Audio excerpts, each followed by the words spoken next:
Buhay Unleash, nais mo bang makamit? Magandang lalaki at babae po sa inyo lahat. Ako po, si Vic Garcia. Ako na po yung lingkod, Abilene Garcia. At ito ang Buhay Unleash! Nandito naman kami para gabayan kayo tungo sa buhay na mas matagumpay, Mas masaya. at mas makabuluhan. Ito ang Buhay Unleash. Handa ka na bang mamatay? Now na! Paano kung kunin ka na ni Lord today? Totoo yan. Pag-isipan nyo pong mabuti. What if? What if? For today, pag-uusapan natin ano-ano dapat gawin para mapaghandaan ang ating kamatayan. Sa ating episode na Happy Death Day to you! Sa anong aksyon mo, pag-uusapan natin kung ano-anong magandang aksyon at techniques para mabawasan ang kalungkutan. Maganda yan, abangan yan. Pero bago ang mga yan, simulan po muna natin ang programa ng Believe It or Not! Ito ang parte ng programa na nagbibigay kami ng paniniwala na pwedeng magpaganda ng iyong buhay kung ito lamang iyong paniniwalaan at gagawin. At ito po, ang Believe It or Not quote natin sa araw na ito ay, the only way to do great work is to love what you do. Galing po yan kay Steve Jobs. Nadinig mo na ba ang kantang What I Did for Love? Alam mo ito ano yan? Ano? What I did for love. Nice! Naalala mo pa ba mga ginagawa mo dahil sa pag-ibig? Yan, naalala mo, mga lalaki, yung mga nanliligaw, kung ano pinaggagawa nyo para makaligaw kayo. Yung mga nililigawan naman, kung ano-ano ginagawa nyo para makatakas kayo sa nanay at tatay nyo para Ganon. makapag-date lang kayo. Ganon. At para lalo mong maalala, aralin natin ang lyrics ng isa pang kanta. Sana'y wala ng Ayan, wakas. yan po ang mga team song ng mga in love, yung mga nagpakasal, o yung mga even mga bawal na pag-ibig. Yung gusto nila, sana'y wala ng wakas. Ay, nako. So, aralin po natin, napakaganda po nito para maunawaan natin ang pag-uusapan natin. Sabi ng kanta, kahit na ilang tinik Nako. ay kaya kong tapakan. Yan. Diba? So, Baka napasin- medyo still yung kanyang paa. Hindi, okay, tatakot din siya, baka tamaan siya. Pero ang punto niya, kahit matinik yung dadaanan niya, basta maabot niya lang yung minamahal niya, okay lang. Yun po ang ibig sabihin nung kahit gaano kahirap yung dadaanan niya, may tinik, may problema, pero pupuntahan niya po dahil mahal niya eh. Sabi niya, kung yan ang paraan upang landas mo'y Yan, masundan. napansin mo, susundan ka talaga. Kahit saan ka pumunta, susundan dahil mahal. Yun po ibig sabihin nung pag nagmamahal tayo. Eto pa, kahit ilang ulit ako'y iyong saktan, hindi kita maaaring iwanan. Tinding pag-ibig yan. Kung ganyan po talagang pag-ibig, so wala na nag-divorce, wala na naghiwalay. Kasi sabi niya, kahit masaktan mo ako, kahit paulit-ulit mo akong saktan, hindi kita iiwan. Pag-isipan niyo mabuti, kung lahat po yan ang ginawa, eh malamang walang naghiwalay, walang nag-divorce, walang naanal. Bakit? Eh isipin mo, wala siyang dahilan para makipaghiwalay kasi kahit ano daw. Kasi wala namang pagsasama na hindi mo nasasaktan ng paulit-ulit, Yes. diba? Kasama po yun. Minsan nagkamali ka, nagbago ka, after a while, mauulit mo na naman yung pagkakamali. Eto pa, kahit ilang awit ay aking aawitin, kahit wala sa tono. Diba? Hanggang ang himig ko'y maging himig mo na rin. Uy, na pangarap niya, kakanta siya ng kakanta, basta isang araw ay talagang mamahalin mo na rin siya at pareho na kayo magmamahalan sa isa't isa. Eto talagang intense. Kahit daw ilang dagat Nako. ang dapat tawirin. Higit pa riyan ang aking gagawin. Matindi ang... yan ang aking gagawin. Ito ano po yan eh. Oo, Okay. pero matindi yung dagat, ha? So, ibig sabihin po, Oo. kahit na long distance love affair, o pwedeng sa Luzon, isa sa Bisaya, isa sa Mindanao, or sa Pilipinas, nasa Saudi, sa Middle East, sa Amerika, sa Europe. Yan po yung tunay na nagmamahalan. Hindi pwedeng hadlangan ng dagat at ng panahon at ng biyahe. Talagang mamahalin. Yes, kaya nga dahil dyan, yung quote natin, di ba?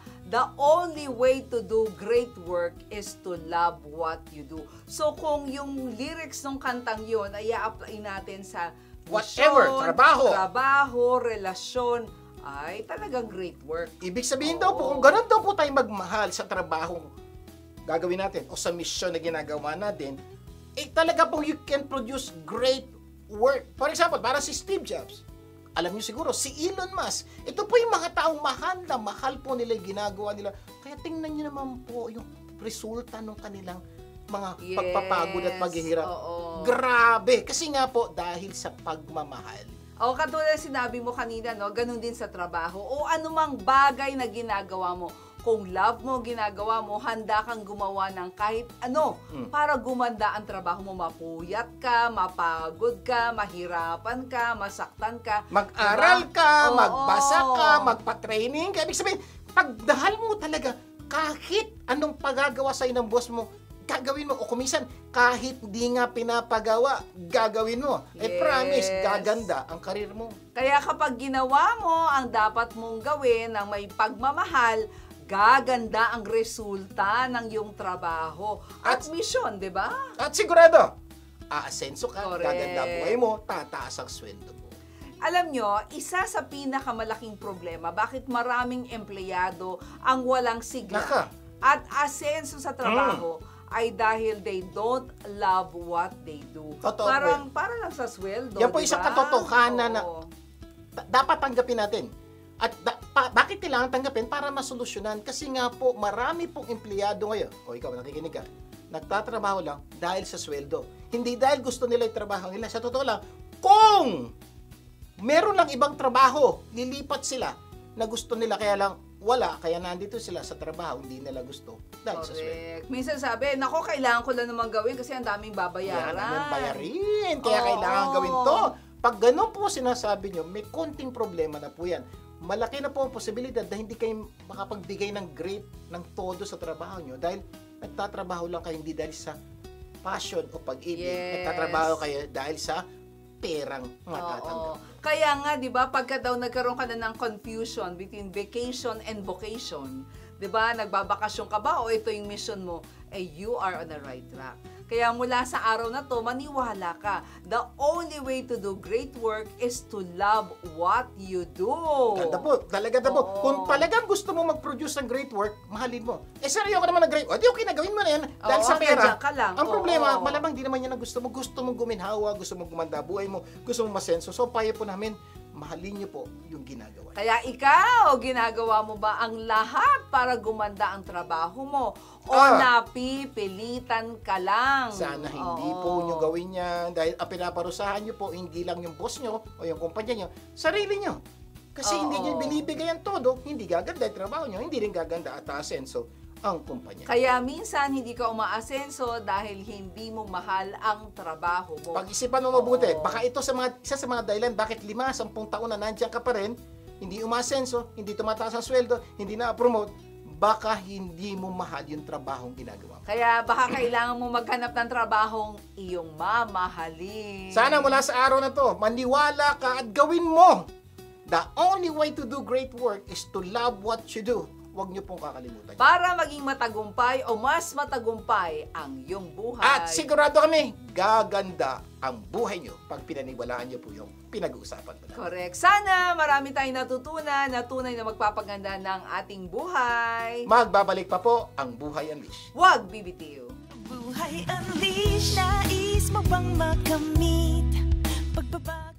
Buhay Unleash, nais mo bang makamit pagbabago? Nagbabalik ang Buhay Unleash with Garcia Pumulit. At Avelyn Garcia. Dadako na tayo sa Ikaw, Ano Action Mo segment. Sa segment na to, pag-uusapan natin mga dapat nating gawin tungo sa mas magandang buhay. correct ka dyan. Tandaan, you are what you do, not what you say you will do. Sa Tagalog, hindi pwedeng puro ngawa, dapat may gawa dahil ikaw yung produkto na yung ginagawa at hindi na yung sinasabi. Ang pag-uusapan natin sa araw na to ay How to Cope with Loneliness by Elizabeth Scott. Yan, ibig sabihin, ikaw, ano action mo kung may nakita ka malungkutin? O ikaw, malungkot ka. So may mga tips po na pag-uusapan natin na pwede niyo pong gamitin. Baka pag inaksyonan nyo, di nabawasan, no, mawala ang kalungkot. Oo, pag-uusapan natin yung mga strategies, no? For dealing with loneliness. Number 1, Join a class or club, whether it's an art class o yung mga exercise class yung mga or tai book chi, club. dami-dami yan. Ano ba yung isang sayaw? Yung Zumba. Zumba, dami yan. Oo. Nagkakalat, marami po kayo makikita ng ganyan. So, pag nag-join daw kayo ng class or club, automatically, nag-expose daw ito. Expose you to a group of people, di ba, na nag-share ng at least 1 or 2 of your interests. So, ibig sabihin po, yung oras na ginugugol nyo sa kalungkutan dati, Oo. dahil nag-join ka nito, medyo maiiba po yung isip at puso nyo, malilibang kayo in doing other things, instantly, nabawasan po yung oras nyo para maging malungkot. At baka naman, pa nagpatuloy ito, tunay na mawala na po yung kalungkutan. Ganun po kasimple. Hindi, parang magic po to, automatic. Malungkot ka, join ka muna. Pakikita niya, oo nga ano. Subukan niyo po ito kung kayo po'y dumadanas ng kalungkutan. Humanap po ng social group, o pwede exercise group, or kaya interest group. Imbis na magmukmok. Oo, kaya ka nalulungkot mag-isa kayo, wala kang kausap. Pero pag lumabas ka, malilibang ka, dami niyo pag-uusapan, magiging maganda pananaw mo sa buhay. Kaya labas-labas, join a class, join a group. Yes. Number 2, volunteer. Alam mo, totoo yan. Pagka nag-volunteer ka, kasi yun tinatawag na volunteer for a cause. No?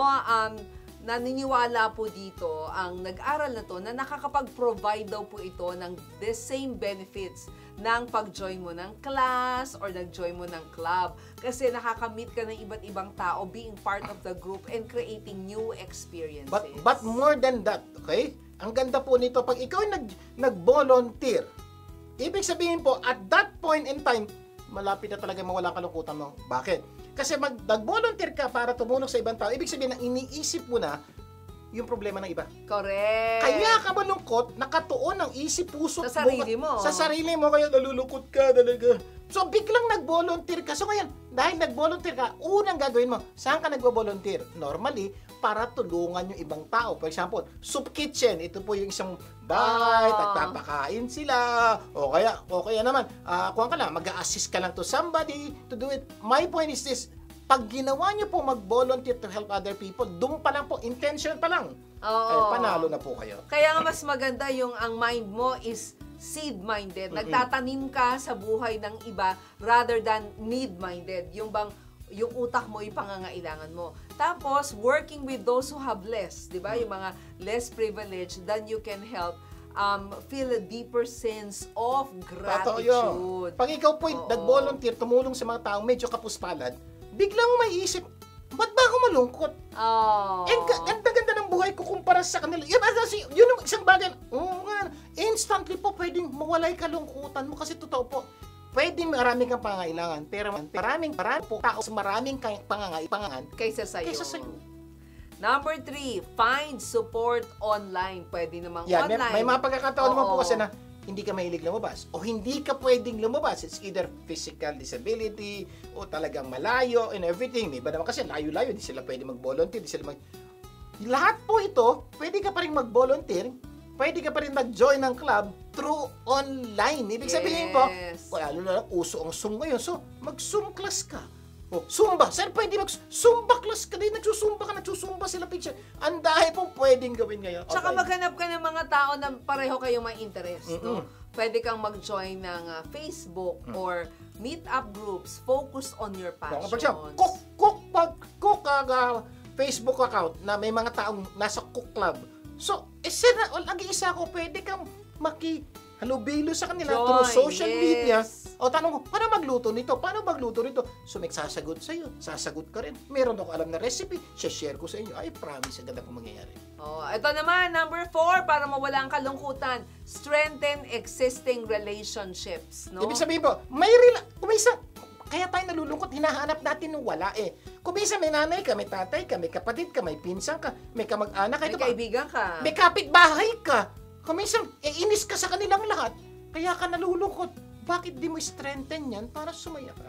Pwede mong tawagan yung mga kaibigan mo more often, go out with them, find other ways to enjoy your existing relationships, at pagtibayin nyo yung bonds ninyo. Sabi, ang layo na ng kapatid ko, nasa abroad. Online, ang dami nga social media lang, Zoom lang yan, pwede mo pa rin, kahit magkalayo kayo, pwede nyo strengthen yung relasyon Number 5. Ito ginagawa to ng marami para maibsan ang kalungkutan, adopt a pet. Yan, buhay ng aso, ng pusa, ng kalabaw, ng baboy. May kilala ko, ang pet niya, baboy. Alam mo, sa totoo lang, hindi mo kailangan bumili. Diba? Pwede ka na mag-adapt ng pet, especially yung mga nasa, yung nire-rescue. Di ba? Okay, pwede ka mahingi. May kaibigan ka, nanganak, yung aso nila. Tsaka nag-o-offer yun ng maraming benefits nagpe-prevent ng loneliness, no? So, mag-rescue ka ng pet, combines a lot of benefits. Sinasabi nila na aside from companionship, no?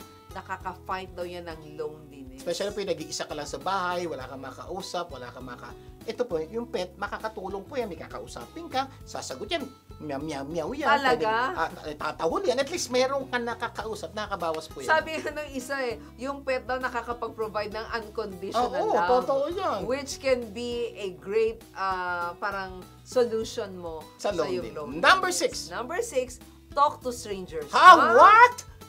O, Tutok ako sa strangers. Ito po.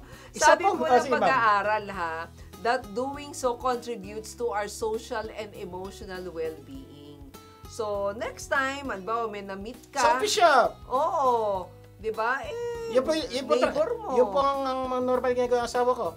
Order po. Coffee shop, restaurant. Kakausapin po yung cashier. Kakausapin po yung waiter. Kumusta ka? Ang ganda-ganda ng mata mo. Ang ganda-ganda ng kilay mo. So yung pala nga, napagpapasaya ka sa kanya. At correct. Ikaw din, yung mga iniisip mo, babawasan. O kaya, talk to anyone na makita nyo na tingin nyo namang same. Marami na po. For example, punta ka sa park, kausapin mo isang naglalakad with the dog.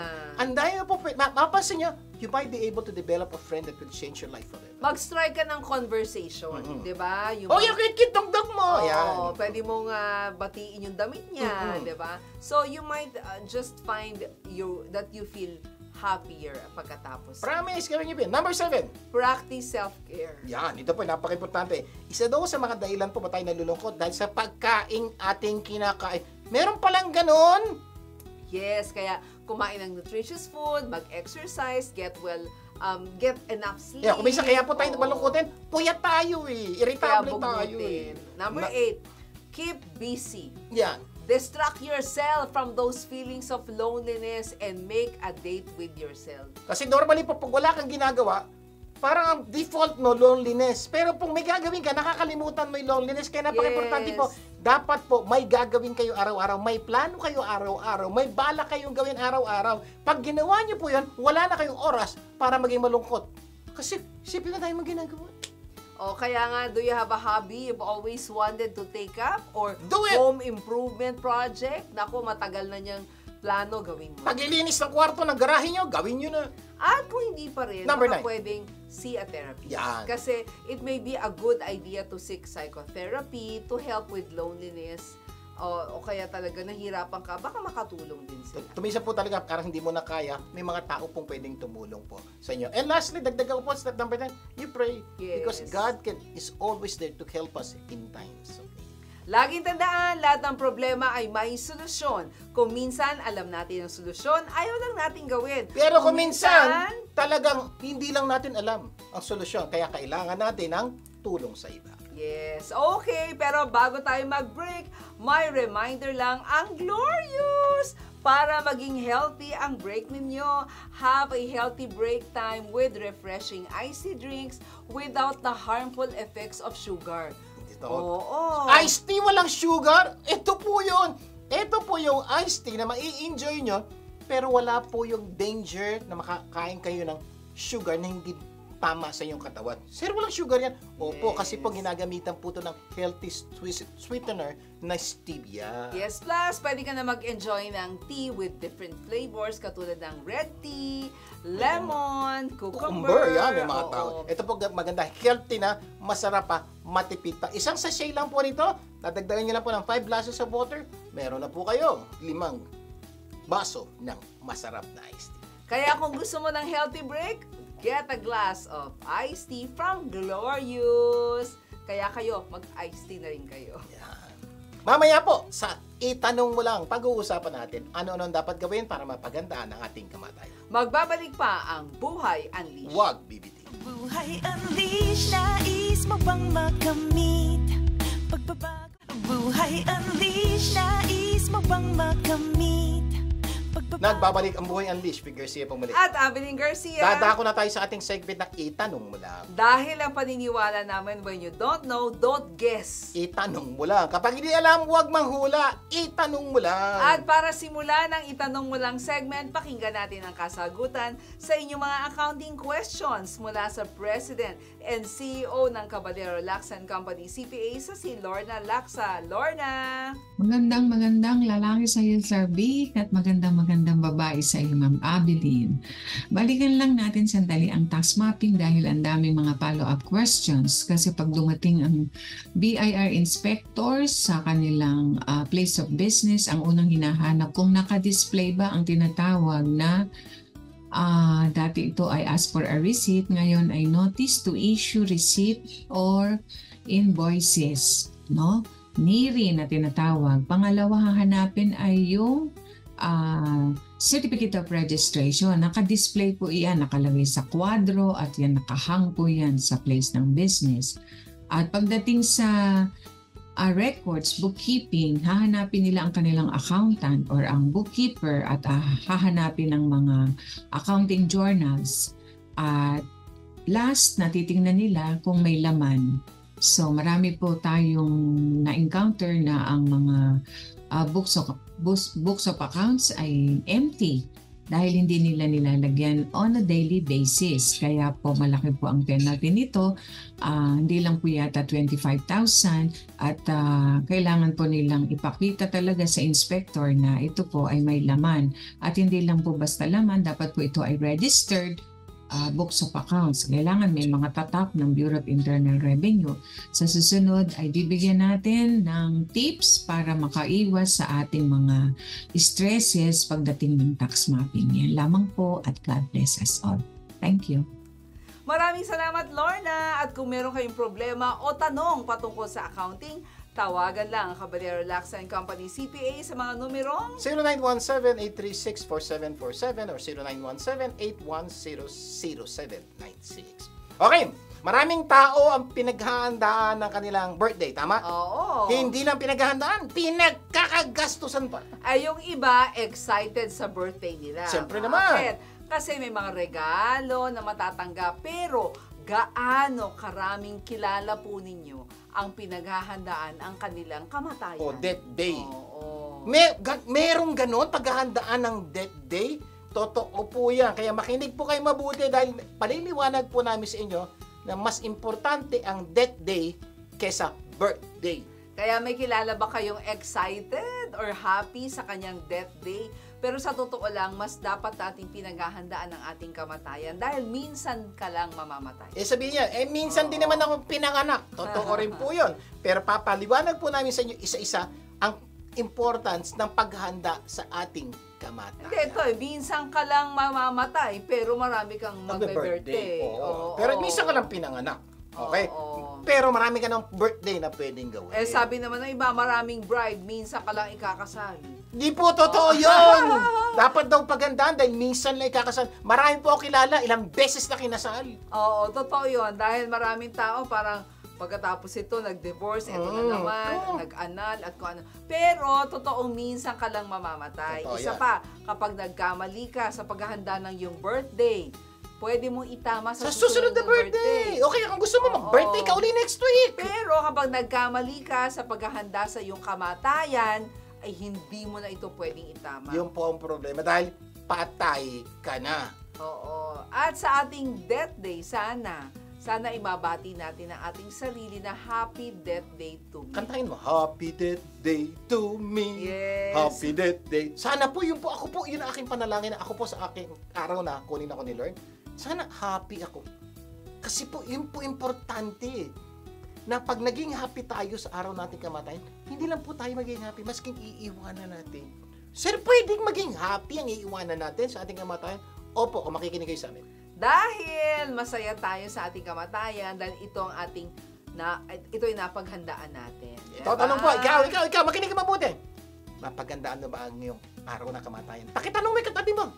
Kasi po, napaka-importante yung paghandaan to. Ang pag-uusapan natin ngayon ay ano-ano ang dapat gawin para mapaghandaan ang ating kamatayan. Sa ating episode na Happy Death Day to you! So meron po kayong mga step na ituturo po sa inyo para mapaghandaan nyo mabuti yung araw na ito. Dahil promise, darating ito. Number 1, have a right perspective about death. Yan. Isa pang unang-una po, dapat to, may tama kayong pangunawa, may tama kayong paniniwala patungkol sa kamatayan. Kasi po, pag hindi po tama ang pananaw nyo patungkol sa kamatayan, malamang mali po ang gagawin nyo. Oo. Kaya po napaka-importante, you should have the right mental concept and belief about death. Dahil marami po kami kilala, mali po ang pananaw patungkol sa kamatayan, kaya mali rin po ang kilos sa buhay. Oo, tama yun, no? Kapag ka mali ang pananaw mo, mali rin yung magiging action mo.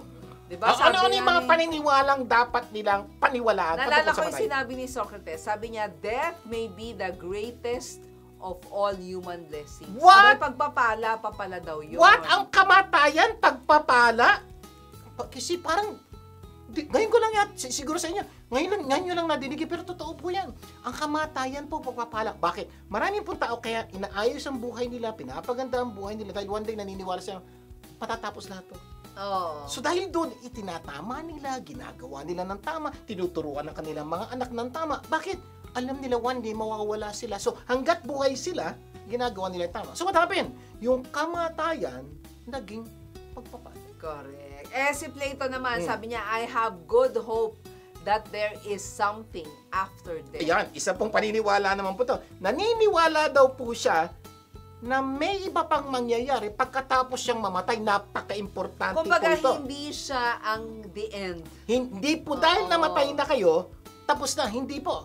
Napaka-importante po. Pag ikaw naniniwalang mayroon pong life after death, pagbubutihin mo buhay mo rito, naniniwala ka yung buhay mo dito, konektado po sa buhay mo sa susunod. Yes. May mga tao po, hindi po naniniwalang there's life after death. Kaya nga po, pag namatay ako, tapos na. Kaya iba rin po yung kilos nila sa buhay, iba rin po yung galaw nila sa buhay. Ikaw, ano paniniwala mo? Sabi po ni Ma'am Abby, gusto ko lang po, naniniwala po kami, may iba pang buhay pagkatapos nating mamatay. Kaya dapat talaga nating paghandaan, kasi mas mahaba yung i-google mo pagkatapos mong mamatay. Kasi that's eternity, Yes, di ba? Tumuso pa, 80 to Oo. 90 years, sobra-sobra na yon. Correct. O compared to our life here on earth. Kumbaga yung tama yung sinabi mo, dito, naku, mapalad ka na kung umabot ka ng 100. Hindi diba? lang, 70 lang hindi na inaabot ng iba Naku, paano yung after that, eternally yun. So yun po kami naniniwala po, may life after death. Kayo po, kumusta? Sabi ni Kate Miller, the question shouldn't be, is there life after death? But, is there life before death? Ganda po nun. Huwag na daw po tayo magtanong if there's life after death. Kasi given na yun. Ang tanong po dapat ito, is there life before death? Ano ibig sabihin? Nabuhay ka ba ng tama bago ka mamatay? Kasi yun po ang problema So, paano nabuhay ka pero hindi naman tama, pangit, parang sayang yung buhay mo. Kaya Exactly. habang nabubuhay ka, itama ang buhay. Paalala nga ni Mark Twain, the fear of death follows from the fear of life. Tama yun, di ba? A man who lives fully is prepared to die at any time. Yung po ang ganda. Kaya mapansin nyo, may mga tao pong hindi natatakot na matay. Oh. Bakit pinaghandaan po nila? Bakit may mga tao natatakot na matay? Kasi hindi nila pinaghandaan. Kaya nga po, ito'y mission natin sa araw na to. Gusto namin kayong ihanda sa araw na inyong kamatayan na siguradong darating, para sa araw na yun, masaya po tayo at masaya mga tao nakapaligid sa atin. Oo. O, isa pa, death is not the opposite of life. Kasi iniisip nila, pagka death, opposite nun, buhay. No daw. But a part of it. So, ibig sabihin, ang death po kasama sa buhay. Kasi po, Parte buhay yun. ka, namatay ka. Ano kasunod ng namatay ka? Life uli. Ang tawag nga lang po doon ay spiritual life, eternal life. Pero may life pa rin. Oo. Si Mother Teresa, may paniniwala. Sabi niya, at the hour of death, when we come face to face with God, we are going to be judged on love, not how much we have done, but how much love we put into the doing. Totoo po, hindi kayo may measure magkano pera nyo, ilan ang bahay nyo. Ano ba'y ginawa nyo dahil sa pag-ibig? At ang matindi, Ito pinakamaganda. sinabi ni Paul sa Biblia, for me to live is Christ, and to die is gain. Yan din po ang paniniwala namin. Pag nabuhay po kami, para sa Diyos. Pag namatay kami, para rin sa Diyos. Ibig sabihin, kahit saan, okay lang kami. Kaya kami po, hindi kami natatakot mamatay. Kaya tatandaan natin, when death overtakes us, na wala na tayo, all that we have is left to others. Iiwanan natin yun. But all that we are, we take with us. So, ang tanong, ano dadalin mo sa eternity? Make sure tama ang pananaw mo sa buhay, tama ang buhay mo ngayon para ito'y madala mo sa eternity. Kaya don't be afraid of death, be afraid of an unlived life. Ikaw, ano sa iyo ang kamatayan? Ang payo po namin, bago ka mamatay, alamin mo ang tunay na kahulugan ng kamatayan. Okay. Nako, maraming pa tayong pag-uusapan sa aming pagbabalik. Itutuloy natin ang ating kwentuhan. Magbabalik pa po ang Buhay Unleashed. Huwag bibitin. Buhay Unleashed, nais mo bang makamit pagbabago? Buhay Unleashed, nais mo bang makamit pagbabagong Nagbabalik ang Buhay Unleashed. Pig Garcia bumalik. At Avelyn Garcia, patuloy tayo sa ating itanong mula. Sa ating topic na ano-ano dapat gawin para mapaganda ang ating kamatayan. Sa ating episode na Happy Death Day to you! O, review tayo. Number 1 ang topic ng hinat. Pag-usapan natin ang hinat. Have the right perspective about death. Dapat tama ang pananaw patungkol sa kamatayan. Number 2. Number 2 na tayo. Have funds for your death. Ha? Oo. Ano? Kailangan Dapat ng pera para sa kamatayan? Opo, alam niyo po, tumusop yun na namatayan na, alam niyo po ibig naming sabihin. Ano to? Oo. Kasi, tama siya, dapat may pera ka. Hindi mo dadalhin. 'Di ba? Ang masakit namatay ka ng walang pera. Naka. Oo, sigurado iiyak ang malakas yung mga kapamilya mo. Dahil ang sasabihin nila, utang na naman. Bakit sila mangungutang? Pampalibing. Yes. Uutangin ng inyong mga kapamilya. Ito masakit. Kung nagkasakit ka bago ka mamatay, hindi lang libing ang uutangin ng pamilya. Pambayad sa ospital, pambayad sa gamot, yung mga inutangan nyo.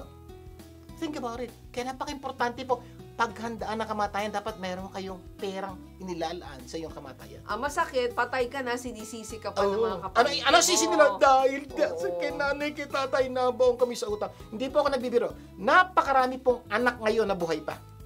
Baon sa utang, hindi dahil sa kanilang kagagawan. Yes, oo. Baon sila sa utang dahil wala sila magagawa. Nagkasakit si nanay, si tatay, sinong ospital. Oo. Can you imagine, okay ba sa'yo nanay, tatay, lolo, lola?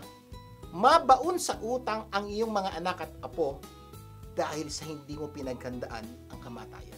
Mas masakit na ubos ang pera ng pamilya dahil sa pagkakasakit mo.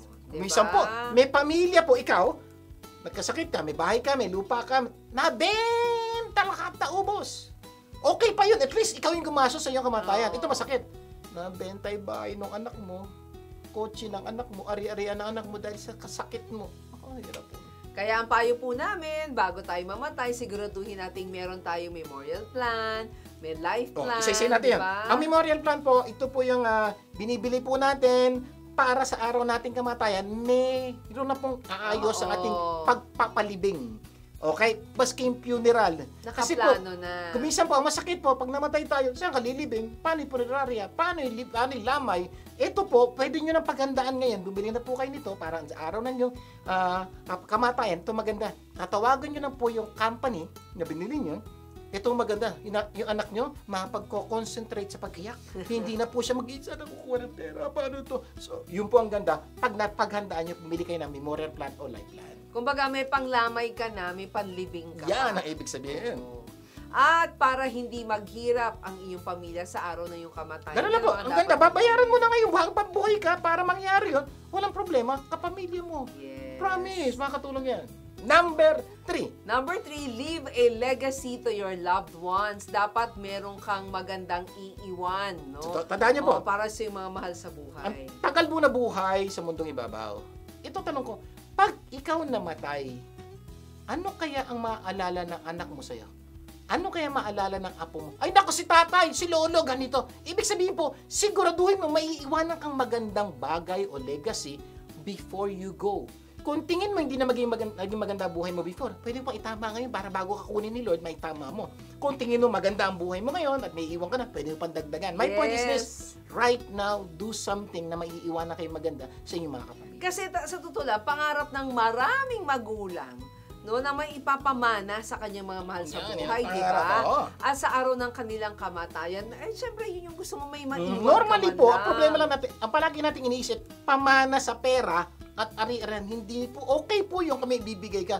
Pero ang mas importanteng pamana, yung tinuro mo sa buhay nila. Yes. Yung mga paniniwala mo, paano gumanda buhay. Yung mga payo mo, yung mga bilin mo, na madadala nila. Take note, hanggang sila'y nabubuhay. Yes. Yung pera mauubos, pero yung payo at yung tulong at bilin mo, yun ang iwanan mo. Kaya ang payo namin, bago ka mamatay, kumuha ka na ng life insurance, no? Wag mo iwasan yun. Minsan iniiwasan yung mga agent, di ba? Para sa araw ng iyong kamatayan, malungkot man ang puso ng iyong mga kapamilya, ay may naiwang ka naman para sa kanila. Kasi nga, pangarap natin, magkaroon sila ng perang iiwanan. Yan po, kung may kahit wala kang bahay, kahit wala kang lupa, kung meron kang life insurance, Yes. meron na pong iiwan. But aside from that, iniiwan pa siya na magagandang paniniwala at ng mga bilin mo, gaganda talaga ang buhay ng mga At anak mo. malamang, Tingnan mo, ganda ko lang. Mas gaganda pa ang buhay ng anak mo sa araw na yung kamatayan. Yes, at malamang todo-todo ang kanilang pasasalamat sa iyo dahil maging sa araw ng iyong paglisan, damang-dama ng iyong kapamilya ang iyong Can you pagmamahal. imagine, namatay ka na, tapos mas umayos pa ang buhay nila. Di ganda. Yes, dahil hindi mo lang sila minahal nung buhay ka pa.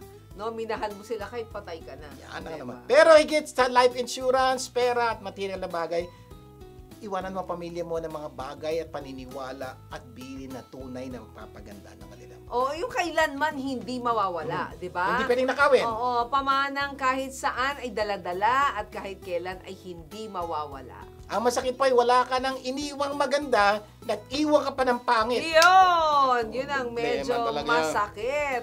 No, kaya mamaya itutuloy natin ang marami pang pag-uusapan kung papaano natin mapapasaya ang ating death day. Hindi lang tayo po, higit sa lahat, yung iiwanan natin. Can you imagine? Yung bang namatay ka pero ang saya-saya nila. Kaya nga po kami, aming payo po, ang bilin po namin sa isa't isa, if ever kunin na kami ni Lord, ayaw po namin ng lamay. Gusto po namin party. Celebration. We want to celebrate the life that God has given us.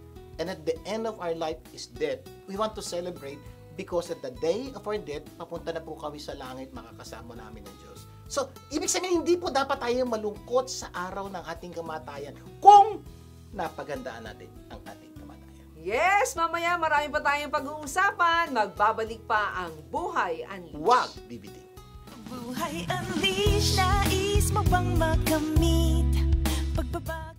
Buhay Unleashed, nais mo bang makamit pagbabago? Nagbabalik ang Buhay Unleashed, Vic Garcia pumalit. At Abiling Garcia. Patuloy tayo sa ating itanong walang segment. Sa ating topic na, ano-ano ang dapat gawin para mapaghandaan ang ating kamatayan. Sa ating episode na Happy Death Day to you! Okay, review tayo, number 1. Have the right perspective about death. Dapat may tama kang pananaw sa kamatayan. Number 2. Have funds on your death. Dapat may pera ka sa araw na yung kamatayan. Number 3. Leave a legacy to your loved ones. Dapat may iiwan ka sa mga mahal mo sa buhay sa araw ng iyong kamatayan. Number 4 na finish what you need to finish. Ibig sabihin po, meron po tayong mga dapat tapusin. Hanggat may panahon pa ang binibigay sila, tapusin na natin. Yes. So that anuman yung mangyari, kung ano man tayo ni Lord, wala tayong regret. Nagawa natin, dapat natin gawin. Dahil ako po naniniwala, ikaw nga ba nakikinig ka ngayon, alam mo, may dapat ka pang gawin. Gawin mo na, now na. Oo, meron nga nagsabi, the only people who fear death are those with regret. Kasi nga, kaya sila natatakot, hindi ko pa nagagawa to, hindi ko pa nagagawa to, hindi ko pa nagagawa to. Paano kunin ako ni Lord ngayon? Tama, paano? Paano kung gawin mo na lahat ang dapat mong gawin? Kunin ka ba ni Lord? Walang regret.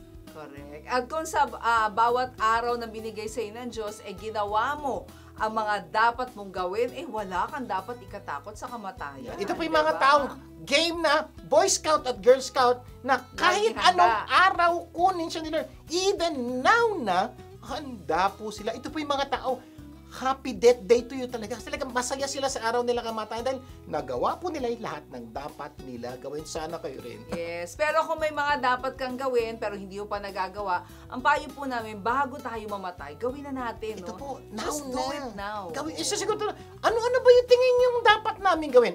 Malamang alam nyo. Pero bibigyan po namin kayo ng ilan sa mga pwede nyong gawin na tingin namin hindi nyo nagagawa o dapat nyo gawin.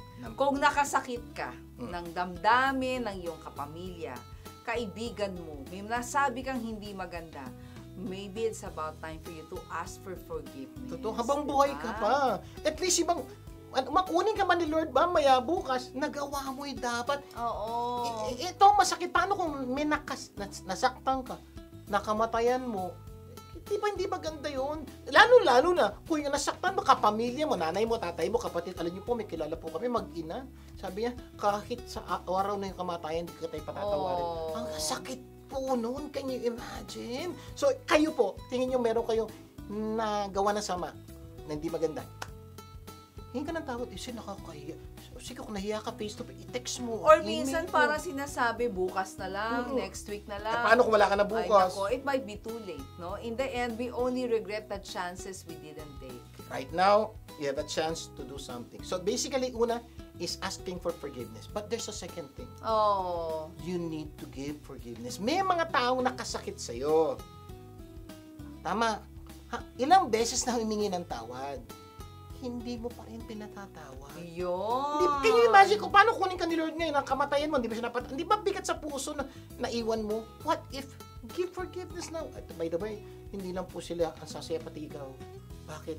Alam niyo ba, yung giving forgiveness is not only for the person na binigyan mo, maski ikaw, because makakalaya ka sa hatred at sa galit. Correct. Okay. Number 5. Be assured where will you go after Ito po isa sa napaka-importanting gusto namin pagtuunan ng pansin. Ito po tanong namin.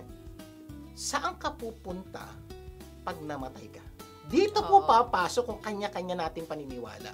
Kaya po napaka-importante po yung paniniwala yung pinag-usapan natin kanina, step number 1. Right mindset about death. Kung naniniwala kayong there's a life after death.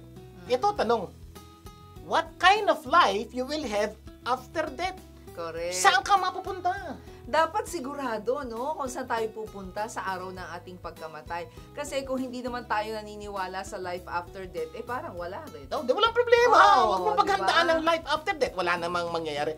Pero, ako po naniniwala, halos lahat po, mangilan-ngilan lang po sa buong mundo, ang hindi naniniwala there's a life after death.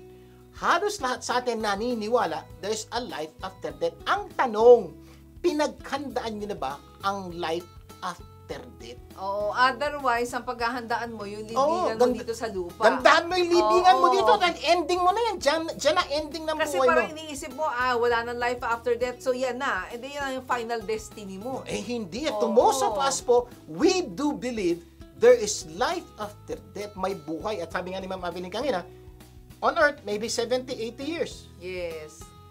Pagkatapos po ng death, eternal life, yung eternity po, napakahaba. Kaya kailangan pagandaan natin yung ating eternity life. Kaya kung naniniwala ka may buhay pagkatapos nating mamatay, gawin mo na yung mga dapat mong gawin. Kaya, At tanong po namin is, nagawa mo na ba ang mga dapat mong gawin para mapagandaan mo yung life after death at makasigurado ka, mapunta ka sa gusto mong puntahan. Sample, para diretsahan tayo. Pag ikaw namatay, langit, impyerno, o saan man. Yun. Yung po, basically po ating paniniwala. Yung saan mapupunta, langit, impyerno. Ang tanong, ginawa mo na ba ang dapat mo gawin para mapunta sa langit?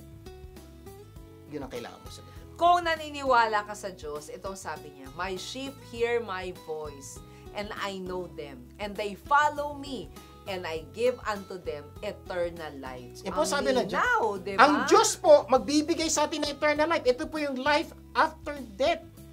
Para daw po tayo mapunta doon sa magandang lugar na kasama ang Diyos, ay dapat kilala natin ang Diyos at sinusunod natin ang Diyos at bibigyan daw tayo ng eternal life. At kung oo ang sagot mo, itong pangako ng Diyos, He will give you eternal life. Diba? So, sana ginawa nyo na po yan.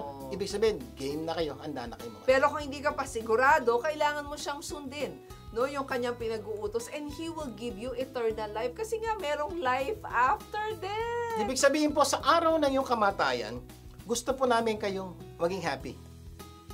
Malamang, happy din ang iyong mga mahal sa buhay pag ginawa nyo to. Pero pinaka-importante po, gusto po namin, happy ang Diyos sa araw ng iyong kamatayan. Kung tatagipin nyo po si Kristo bilang Panginoon at tagapagligtas, pangako po ng Diyos, sa araw ng iyong kamatayan, you will be in paradise. You will be in heaven with God. Sabi niya, di ba, sa John 3:16, for God so loved the world that He gave His one and only Son, that whosoever believe in Him will not perish, but have an eternal life. Alam niyo po, kami po excited po sa araw ng ating kamatayan. Excited po kami mabuhay, pero excited din po kami mamatay. Because for us, to live is Christ, and to die is gain. Sa mga taong napaghandaan na ang kamatayan, happy death day to you. Lagyan natin ito, no? Happy Death Day to you! Sana po, ginawa niyo po yan. Sana marami tayong natutunan sa ating mga pinag-usapan ngayon. At next week, mas marami pa tayong pag-uusapan na tunay ng papaganda ng inyong buhay. Closing prayer tayo. Amang nasa langit, maraming po salamat sa pagpapaalala niyo sa amin that death is sure. Pero maraming salamat din po sa pagpapaalala niyo sa amin na may kasigurudahan kami para mapunta sa langit kung tatanggapin namin po kayo bilang Panginoon at sariling tagapagligtas. Pagpalain niyo po lahat ng Pilipino saan mang sulok ng mundo. Dahil dalangin namin sa pangalan ni Jesus. Amen and amen. Iimbitahin niyo po ang mga taong mahalaga sa inyo na tumutok sa programang ito sa susunod natin pagkasama. At magsama-sama tayo. At syempre, kami po ang inyong lingkod. Ako po si V. Garcia. At Abilene Garcia. Tandaan, ang Buhay Unleash ay pagbabagong buhay, puso at isip. Pagtulog-tulugan po nating ilabas ang galing ng bawat Pilipino. Ang tagumpay ay makakamtan, masayang buhay, tunay na makabuluhan. Ito ang Buhay Unleash. Buhay Unleash, nais mo bang makamit? Pagbabago